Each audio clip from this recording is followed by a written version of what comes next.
Selamat malam untuk kita semua. Kami dari kelompok 5 ingin mempresentasikan hasil diskusi kami dari mata kuliah Manajemen Risiko, yaitu dengan berjudul Manajemen Risiko Perbankan. Pertama-tama izinkan kami memperkenalkan diri kami. Nama saya Jordan Orlando Siregar dengan NPM 2011-0337. Saya Sartika Ipsagala dengan NPM 2011-0336. Saya Deborah Grace Manula dengan NPM 2011-0296. Saya Muhammad Rizky Darul Jahar, NPM 219108. Baik, sebelumnya kita mengenali apa itu manajemen risiko. Manajemen risiko adalah proses identifikasi, penilaian, dan pengelolaan risiko untuk mengurangi potensi dampak negatif terhadap tujuan atau kerugian suatu organisasi.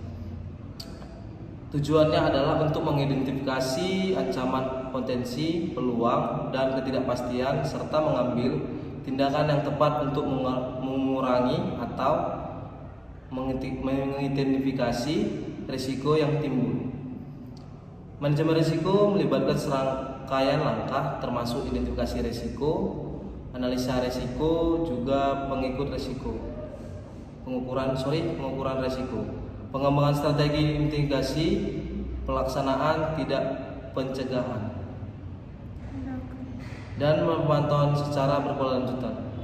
Ini penting dalam berbagai konteks termasuk bisnis, keuangan, proyek, kesehatan, lingkungan, dan banyak-banyak lainnya untuk mengoptimalkan hasil dan minimal risiko yang mungkin timbul. Baik, akan dilanjutkan oleh teman saya. Oke, saya akan melanjutkan, yaitu kita masuk ke perbankan. Perbankan adalah sektor ekonomi yang berkaitan dengan kegiatan perantara keuangan, tempat lembaga keuangan yang disebut bank, memberikan layanan terkait keuangan kepada masyarakat, perusahaan, dan pemerintah. Perbankan adalah bagian integral dari sistem keuangan suatu negara dan mendukung aktivitas ekonomi dengan menyediakan akses ke modal, layanan pembayaran, dan manajemen risiko. Bank beroperasi di berbagai tingkatan, dari bank retail yang melayani individu hingga bank investasi yang berfokus pada layanan korporat dan keuangan. Perbankan adalah elemen penting dalam ekosistem keuangan yang kompleks dan berperan dalam mendukung pertumbuhan ekonomi dan kestabilan keuangan. Kesimpulannya, bank adalah entitas yang memainkan peran sentral dalam melayani kebutuhan finansial masyarakat dan mengelola risiko dalam ekonomi global. Perbankan juga mencakup manajemen risiko, di mana bank berusaha mengidentifikasi, mengukur, dan mengelola risiko yang mungkin terjadi dalam operasinya, termasuk risiko kredit, risiko pasar, dan risiko operasional. Selanjutnya, manajemen risiko perbankan. Manajemen risiko perbankan adalah pendekatan strategi yang digunakan oleh bank untuk mengidentifikasi, mengukur, mengelola, dan memadukan risiko yang dapat mempengaruhi sistem operasi dan stabilitas lembaga keuangan. Tujuannya adalah untuk melindungi bank dari kerugian finansial yang tidak diinginkan, menjaga kepercayaan nasabah. Oke, kita masuk ke jenis risiko perbankan, yaitu yang pertama, risiko kredit. Risiko bahwa nasabah atau pihak ketiga tidak akan mampu memenuhi kewajiban pembayaran mereka sesuai dengan persyaratan kontrak. Contohnya, kegagalan pembayaran atau penurunan kualitas kredit nasabah. Yang kedua, kita masuk risiko pasar, yaitu risiko pasar melibatkan perubahan nilai aset dan kewajiban bank akibat kelangsungan di pasar keuangan. Contohnya, suku bunga, risiko harga saham, atau instrumen keuangan lainnya. Yang ketiga, kita masuk ke risiko operasional, yaitu risiko yang timbul dari operasi bank dan mencakup risiko kesalahan manusia, kegagalan proses, risiko keamanan, dan risiko teknologi. Contoh, risiko hukum.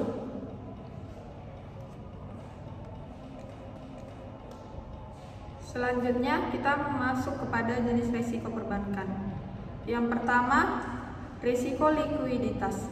Risiko likuiditas adalah risiko bahwa bank tidak memiliki cukup likuiditas atau dana yang tersedia untuk memenuhi kewajiban pembayaran yang jatuh. Contoh, nasabah yang tiba-tiba menarik dana mereka. Yang kedua, risiko reputasi. Risiko reputasi terkait dengan kerusakan citra atau reputasi bank akibat peristiwa negatif atau berita buruk. Contohnya, hilangnya kepercayaan nasabah. Yang ketiga adalah risiko hukum. Artinya, risiko yang timbul dari pelanggaran hukum atau peraturan yang dapat menimbulkan tuntutan hukum atau sanksi hukum. Contohnya, jika bank tidak mematuhi peraturan perbankan atau undang-undang yang berlaku. Selanjutnya, risiko strategis, yaitu risiko strategis adalah risiko yang berkaitan dengan keputusan strategi yang diambil oleh bank. Alasan mengapa manajemen risiko penting dalam sektor perbankan yaitu: 1. Untuk mengurangi risiko kerugian. Yang kedua, untuk stabilitas keuangan. Yang ketiga, untuk kepatuhan regulasi. Yang keempat, untuk perlindungan kepentingan nasabah. Yang kelima, penghindaran krisis keuangan. Selanjutnya, masuk kepada proses risiko manajemen perbankan. Proses risiko manajemen perbankan adalah serangkaian langkah dan tindakan yang diambil oleh bank untuk mengidentifikasi, mengukur, mengelola, dan menggabungkan risiko yang dihadapi. Yang pertama, caranya yaitu identifikasi. Bank harus mengidentifikasi berbagai jenis risiko yang mungkin dihadapi, contohnya risiko kredit. Kemudian setelah diidentifikasi, masuk kepada penilaian risiko, yaitu bank menilai sejauh mana risiko tersebut dapat mempengaruhi lembaga. Contohnya, penilaian dampak dan profitabilitas. Setelah dinilai, risiko kemudian diukur dan dikelola. Bank mengukur bersama risiko yang dihadirkan dan mengembangkan strategi kebijakan untuk mengelola risiko. Contohnya yaitu pengembangan kebijakan kredit yang ketat. Dilanjutkan oleh teman saya.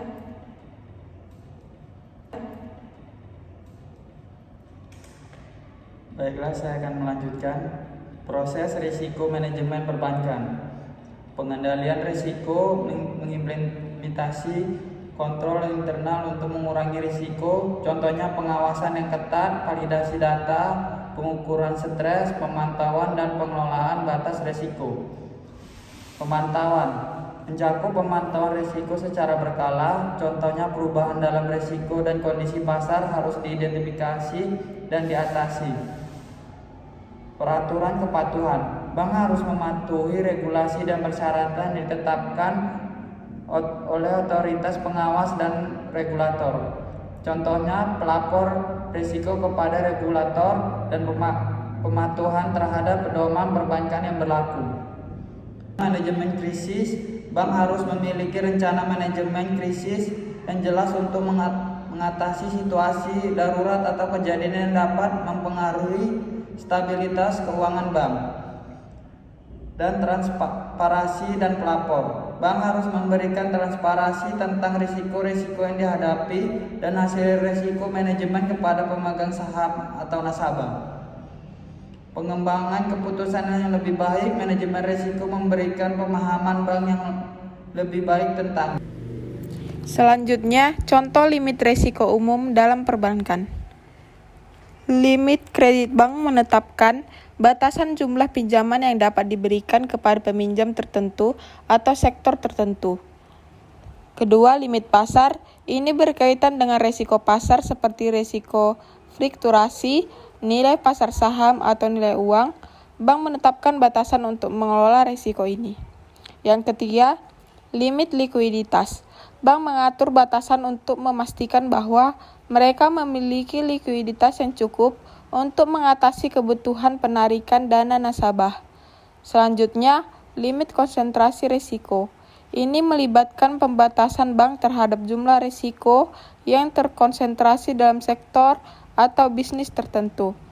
Penetapan limit risiko adalah salah satu aspek menjamin risiko yang penting dalam industri perbankan untuk memastikan bahwa bank beroperasi dengan aman dan mematuhi peraturan yang berlaku. Dalam banyak kasus, bank juga mengikuti pedoman internal dan eksternal dalam menentukan batasan risiko mereka. Penerapan risiko perbankan.